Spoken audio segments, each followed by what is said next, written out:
లోకరీతి అయినటువంటి అలంకరణ కన్నా దేవుడి భయము మరియు ఆత్మసంబంధమైన సుగుణాలే ఒక క్రీస్తుకి నిజమైన శాశ్వత సౌందర్యాన్ని తెస్తాయి అని చెప్పి విలియం బెంటెక్ అని ఆయన తెలియజేశాడు. ఇది నాన్న ఒక ప్రవక్త గురించి మీతో మాట్లాడాలని అనుకుంటున్నాను. ఆ ఇంట్లో చాలా భయభక్తులు కుటుంబం, మా కుటుంబం. అమరాకు ఎక్కువ గదులు, వారికి కలిగినటువంటి 2 కుమారులు కుమార్తె, మొత్తం 5 ఆ కుటుంబము. మొత్తం 3 కూడా ఐగుప్తులోనే పుట్టారు. 3 కూడా ఐగుప్తులోనే పుట్టారు. అయితే ప్రజలు ప్రబలమయ్యే సమయానికి ఐగుప్తు రాజుకి ఇశ్రాయేలు ప్రజలను చూసి ఈర్ష్య కలిగింది. ఈ జనము మన జనం కంటే ఎక్కువైపోతున్నారు, రేపొద్దున మనల్ని అణిచివేస్తారేమో అని భయం పట్టుకుని ఏం చేశారు చెప్పండి, మీకు తెలుసు కదా, మగ సంతానం ఎవరు ఉండకూడదని ఒక శాసనాన్ని తయారు చేసి ఆ శాసనం ప్రకారం ఎవ్రీ స్త్రీలు, ఇశ్రాయేలీ యొక్క ఆ స్త్రీలు ఎవరైనా వారు గర్భవతులుగా ఉండి ప్రసవించినప్పుడు మగపిల్లవాడినైతే చంపేయాలి, ఆడపిల్లనైతే బ్రతకనివ్వండి అని చెప్పినటువంటి సందర్భం మన మనం చూస్తూ ఉన్నాం.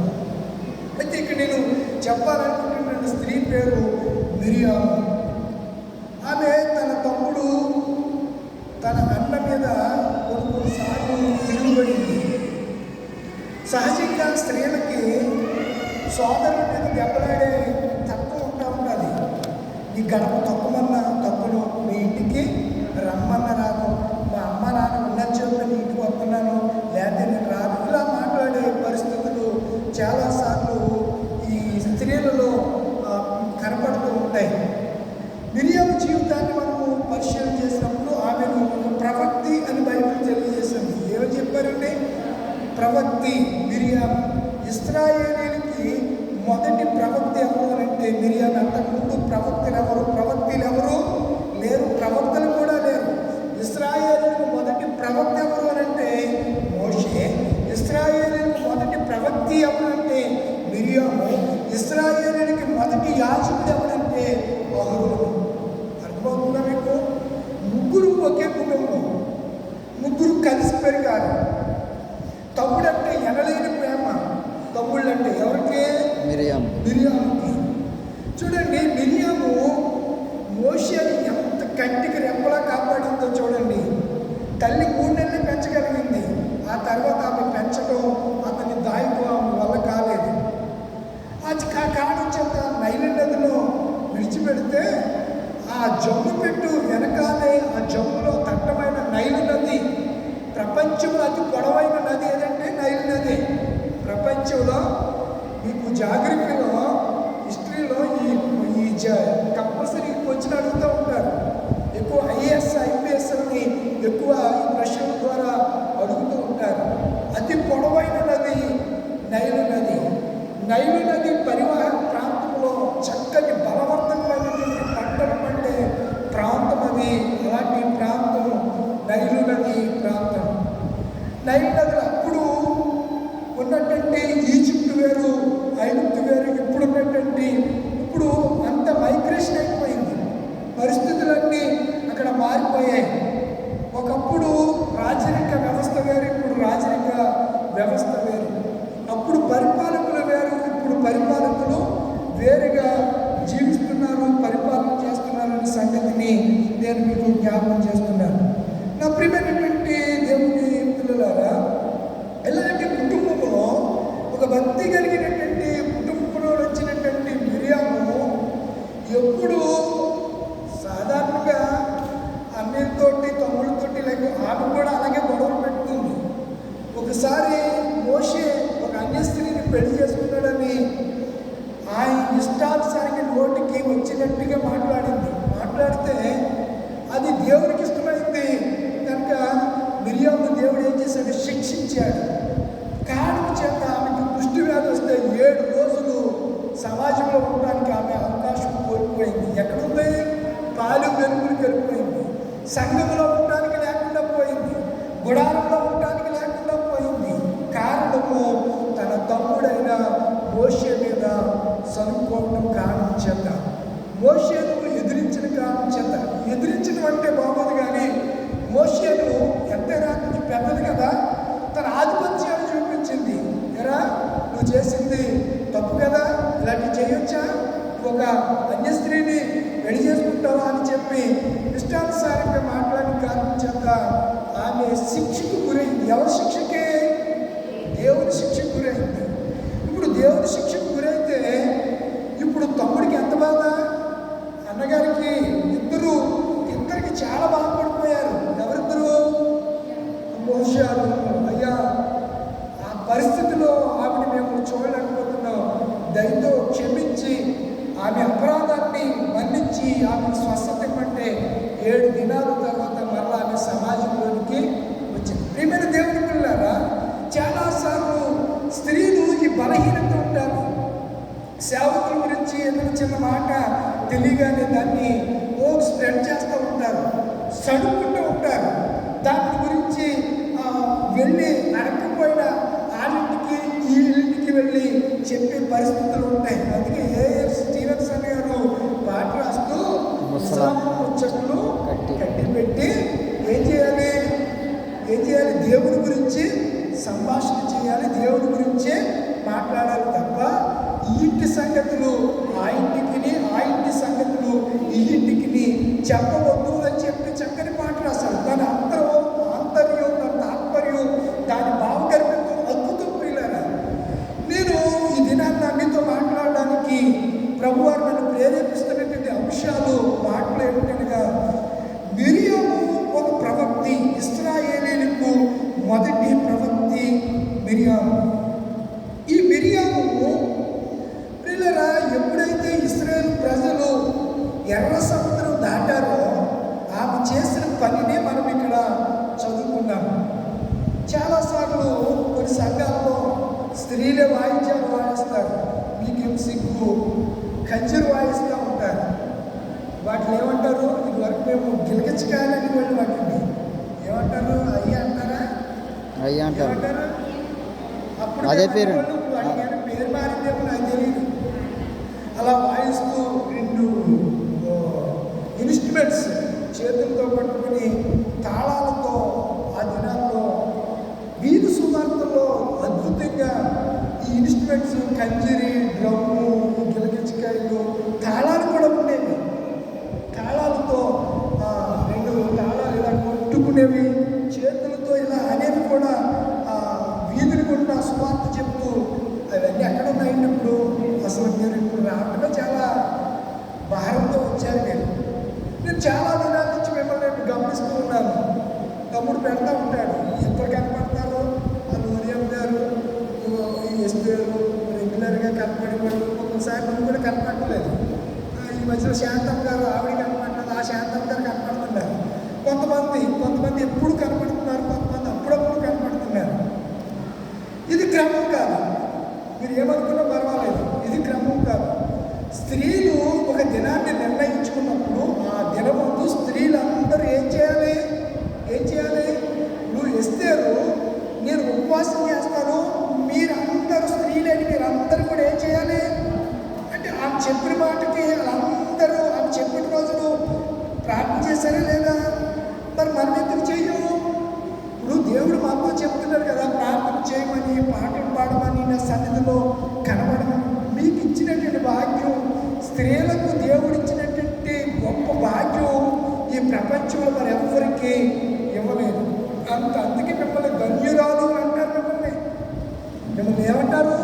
ధన్యురాలు. కుమారులు లేచి ఏమంటారంట? ఆ స్త్రీని ఏమని పొగుడతారంట? ఎక్కడుంది? సామెతల గ్రంథంలో ఆ మాటలు మనకు ఎంత చక్కని మాట అండి. ఆమె కుమారులు లేచి ఆమెను ధన్యురాలు అని అంటారు. మరి మిరియాము వివాహం చేసుకున్నట్టుగా బైబిల్లో రాయబడి లేదు. అతనికి భర్త ఉన్నట్టుగా, ఆమెకు పిల్లలు ఉన్నట్టుగా ఎక్కడ మీకు కనిపించిందా? మిరియాము అన్మ్యారీడ్గా ఉండిపోయినట్టుంది, వివాహం చేసుకోలేదు. 2 అహరోను అలాగే మోషేను వివాహం చేసుకున్నారు, కానీ మిరియాము ఎక్కడ వివాహం చేసుకున్నట్లు కానీ, చేసుకుని డైవర్స్ అయినట్టుగా కానీ ఎక్కడ కూడా మనకు పంచకాండాల్లో ఎక్కడ కనపడదు, అపోస్తుల యొక్క బోధలో కూడా కనపడదు, పౌలు ఎబ్రీ రాసిన పత్రికలో కూడా ఆ విషయాలు ఎక్కడ ప్రస్తావించలేదు. మిరియాము వివాహం చేసుకుని కుటుంబ జీవితం కలిగి ఉన్నట్లు ఎక్కడ రాయలేదు. కానీ ఒక స్త్రీ వివాహం చేసుకుని కూడా దేవాలయాన్ని విడువక 7 సంవత్సరాలు మాత్రమే పెనిమిటితో కాపురం చేసి ఉన్న 8 సంవత్సరాలు మందిరంలోనే ప్రార్థన చేసింది. ఆమె పేరు అన్న అనే ప్రవక్తి. మనకి ఎక్కడ కనపడుతుంది? కొత్త నిబంధనలో కనపడుతుంది. పాత నిబంధనలో పాత నిబంధనలో మొదటి ప్రవక్తి ఎవరు అంటే మిరియాము, మొదటి ప్రవక్త ఎవరు అంటే మోషే, మొదటి యాజకుడు ఎవరు అంటే అహరోను. ముగ్గురు కూడా ఒకే కుటుంబంలో నుంచి కలిసి పెరిగినటువంటి వారు. ఒకే కుటుంబంలో ముగ్గురు వ్యక్తుల్ని దేవుడు అద్భుతంగా తన పరిచర్య కొరకు దేవుడు వారిని ఆ కుటుంబాన్ని ఏర్పాటు చేసుకున్నాడు. ఏర్పాటు చేసుకుంటే ఇతను స్త్రీల గుడి కనుక ఈ స్త్రీల గుడిలో మిరియాము గురించి మనము ఆలోచన చేస్తే 15వ అధ్యాయము నిర్గమకాండము 15వ అధ్యాయము 21వ వచన భాగాన్ని మరొకసారి మీ వరకు నేను చదివి వినిపిస్తాను. నిర్గమకాండం 15వ అధ్యాయము 20వ వచనం నుంచి 21వ వచనం వరకు. మరియు అహరోను సహోదరియు ప్రవక్తియునకు మిరియాము తమ్మురు చేత పట్టుకుని స్త్రీలందరూ తమ్ములతోనూ నాట్యముతోనూ ఆమె వెంబడి వెళ్ళగా మిరియాము వారితో కలిసి ఇట్లు పల్లవి ఎత్తి పాడెను. ఎప్పుడు పాడారు ఈ పాట? ఎప్పుడు పాడారు చెప్పాలి. ఎప్పుడు పాడారు అని మనం ఆలోచన చేస్తే 15వ అధ్యాయం ప్రారంభాన్ని మనం చూస్తే అప్పుడు మోషేయు ఇశ్రాయేలీయులు యెహోవాను గురించి ఈ కీర్తన పాడారు. మోషే పాడాడు, తర్వాత ఇశ్రాయేలీయులందరూ పాడారు. ఎస్పెషల్లీ మిరియాము పాడినటువంటి ఈ పాటను మనము ఆలోచన చేద్దాం ఈ దినాన్న. ప్రియమైనటువంటి దేవుని పిల్లలారా, మిరియాము 20వ అధ్యాయంలో 15వ అధ్యాయంలో కనబడుతుంది. సంఖ్యాకాండం 20వ అధ్యాయంలో ఆమె మరణించినట్లుగా మనం చూస్తాం. ఎప్పుడైనా ఆలోచించారా? చూడండి, సంఖ్యాకాండంలో 20వ సంఖ్యాకాండం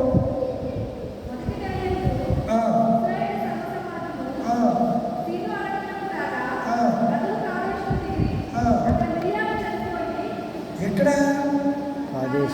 కాదేశులో మిరియాము చనిపోయి పాతి పెట్టబడింది.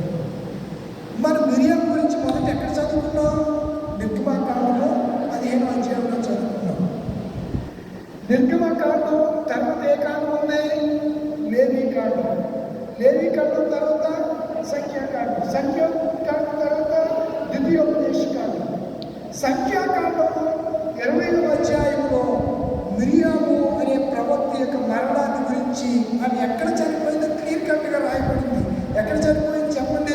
కాదేశులో దిగి అక్కడ మిరియాము చనిపోయి పాతి పెట్టబడిను. మీకు నేను ఆ మాట ఎందుకు జ్ఞాపకం చేశానంటే ఆమె జీవితం ఎన్ని సంవత్సరాలు బ్రతికిందో కూడా రాయలేదు బైబిల్లో. మీకేం తెలుసా? మిరియాం మోషే ఎన్ని సంవత్సరాలు బతికాడో, అహరోను ఎన్ని సంవత్సరాలకి బ్రతికి చనిపోయాడో రాయబడింది. కానీ మిరియాము యొక్క వయస్సుల గురించి రాయబడలేదు బైబిల్లో. సరే, మనం ఇక్కడ ఆలోచన చేయవలసినటువంటి విషయాన్ని మనం గమనించగలిగితే మిరియాము ఏం చేసింది అంటే స్త్రీలందరూ తమ్మురు చేత పట్టుకుని తమ్మురు చేత పట్టుకుని స్త్రీలందరూ తమ్ములతోనూ నాట్యముతోనూ ఆమె వెంబడి వెళ్ళగా మిరియాము వారితో కలిసి ఆమె నాట్యం చేస్తూ పాటలు తమ్ముడు తీసుకుని నాట్యం చేస్తూ, ఒకప్పుడు దావీదు కూడా ఇలాగే దేవుని మనసు యెరూషలేముకు వస్తున్న సమయంలో ఇలాగే నాట్యం చేస్తే సౌలు కుమార్తె అయినటువంటి మీకాలు దావీదును హీనపరిచింది, హేళన చేసింది. ఈరోజు కొంతమంది సేవకులు భాషలతో మాట్లాడుతున్నప్పుడు, పరిశుద్ధాత్మ అభిషేకం పొంది గట్టిగా మాట్లాడుతున్నప్పుడు చాలామంది అనుకుంటూ ఉంటారు, ఎందుకు అలా అరుస్తాడు అని అనుకుంటారు. అది అరవటం కాదు, దేవుని యొక్క అభిషేకం. అది ఎలా చెప్తున్నాము అంటే, పరిశుద్ధాత్ముడు వారి మీదకి వచ్చినప్పుడు మేడగదిలో వాళ్ళు ఏం చేశారు చెప్పండి? ఏం చేస్తారు? అన్య భాషలో బిగ్గరగా మాట్లాడితే ఆ మాటలు ఎక్కడో ఉన్న వాళ్ళకి, మీరు మందిరంలో మాట్లాడే భాషలు ఈ పరిసర ప్రాంతంలో ఉన్నటువంటి ఇళ్ళలో ఉన్న వాళ్ళకి కూడా వినపడ్డాయి. ఏం జరిగిందని పరిగెత్తుకున్నాడు. ఎక్కడికి వచ్చారు? వాళ్ళు కూడి మేడగది, అక్కడ మందిరం లేదు, మేడగదిలోనికి వారు వచ్చారు. మేడగది దగ్గరికి వచ్చి చూస్తే వాళ్ళందరూ ఏం చేస్తున్నారు? అన్య భాషలతో మాట్లాడుతున్నారు. అభిషేకము, ప్రభు యొక్క అభిషేకాన్ని, పరిశుద్ధాత్మ అభిషేకం పొంది వాళ్ళు మాట్లాడుతున్నారు. నిజమే ప్రియులారా, నేను దినాల్లో పరిశుద్ధాత్ముడు ఉన్నాడు అనే సంగతినే చాలా మందికి అర్థం కావట్లేదు. పరిశుద్ధాత్మ కార్యాలు ఎలా ఉంటాయో తెలియట్లేదు. పరిశుద్ధాత్ముడు ఎలా పని చేస్తాడో, ఎలా మనల్ని ముందుకు నడిపిస్తాడో తెలియనటువంటి అయోమయ పరిస్థితుల్లో ఉంటున్నాము. కారణం ఏంటనగా, మనం ఒక చోట నిలకడగా ఉండలేకపోతున్నాం. ఆ నిలకడ లేని కారణం చేత ఎక్కడికి పడితే అక్కడికి వెళ్ళటం తప్పు కాదు, వాక్యం వినడానికి వెళ్ళటం తప్పు కాదు. అక్కడికి వెళ్ళినప్పుడు కొన్నిసార్లు మనల్ని ఆకర్షించడానికి, మనల్ని వారి సంఘంలో కలుపుకోవడానికి, వారు లాభప్రాప్తిని పొందడానికి కొన్ని జిమ్మిక్కులు, ట్రిక్కులు చేస్తే ఆ ట్రిక్కులకు, ఆ జిమ్మిక్కులకు ఆకర్షితులై చాలామంది నేటి దినాల్లో సంఘంలో ఎప్పిపోయిన గొప్ప శుక్రవారం ఆడవాళ్ళందరూ వెళ్తారు, ఏదో మన మాటలు చెప్పుకుంటారు, పాటలు పాడతారు, అక్కడికే వెళ్తాంలే అని చెప్పి కొంతమంది వాళ్ళ విశ్వాసాన్ని కోల్పోతున్నారు, విశ్వాసంలో బలహీనమైపోతున్నారు. ఆ కారణం చేతనే దేవుని సన్నిధికి వారు రాత్రి కూడా నేను ఈ విషయాలు చెప్పాను, అందుచేతనే వారు దేవుని సన్నిధికి రాలేకపోతున్నారు. మిరియాము జీవితాన్ని మనం చూస్తే ఆమె అలాంటిది కాదండి. అరణ్య ప్రయాణం భయంకరమైనటువంటి ఇసుక ప్రాంతం, అది భయంకరమైనటువంటి ఎండలో దేవుడు వారికి ఏమి ఇచ్చాడు? మేఘస్తంభం ఇచ్చాడు. ఆ మేఘస్తంభం లేకపోతే మీరు అరబ్ మన గల్ఫ్ దేశాలకు వెళ్ళి అడిగి చూడండి, అక్కడ ఏసీ లేకపోతే ఉండలేరు. ఇంచుమించు 60 డిగ్రీ సెంటిగ్రేడ్ డిగ్రీస్ ఉష్ణోగ్రత. మనం వేసవికాలంలో 40 డిగ్రీలకే తట్టుకోలేక 15 ఇళ్లలో నుంచి బయటికి రావు. బయటికి వెళ్ళిన చేతికి, ముఖానికి ఏదో ఒకటి చుట్టుకోవడం, నెత్తి మీద ఏదైనా వేసుకోవడం, లేకపోతే గొడుగు పట్టు, ఇలాంటి పరిస్థితుల్లో మనం ఉంటున్నాం. అలాంటి పరిస్థితుల్లో దేవుడు 40 సంవత్సరాలు వారిని అరణ్యంలో మేఘ స్తంభంలో నుండి వారిని నడిపించాడు. మిరియాము కూడా ఇశ్రాయేలు ప్రజల్ని దేవుని మహిమేంటో ఎవరికి తెలుసు? మిరియాముకి తెలుసు. నా ప్రియమైన తల్లులారా, మీరు చాలా ఏళ్ళ నుంచి సంఘంలో ఉంటున్నారు. ఎంతోమంది సేవకులు చూశారు, ఎంతోమంది దైవజనులు చూశారు, ఎంతోమంది వచ్చిపోయే వాళ్ళు మన సంఘానికి వచ్చి వాక్యం చెప్పి వెళ్ళిపోయిన ఎంతోమందిని మీ లైఫ్లో ఇప్పటి వరకు చాలామందిని మీరు చూసుంటారు. చాలామంది బోధన మీరు విని ఉంటారు. ఆ కోవలానికి చెందింది కాదు మిరియాము. దేవుని అసత్యమైన విశ్వాసం, భక్తి. ఆ భక్తిలోనే వాళ్ళ తమ్ముడు ఏదో చేసేసాడని చెప్పి ఆమె తెలియకుండానే మాట్లాడిన పరిస్థితులు మనం చూస్తూ ఉన్నాం. కనుక మిరియాము అనే ప్రవక్త ఏం చేసింది? తమ్ముడు తీసుకుని పాటలు పాడింది. ఆమెతో పాటు స్త్రీలందరూ కూడా ఏం చేశారు? పాటలు పాడారు, వెంబడించారు. ఈరోజు చాలామంది వెంబడించడానికి వెనకడుగేస్తున్నారు, వెంబడించలేకపోతున్నారు, వెంబడించడానికి చాలా ఇబ్బంది పడుతున్నారు. కారణం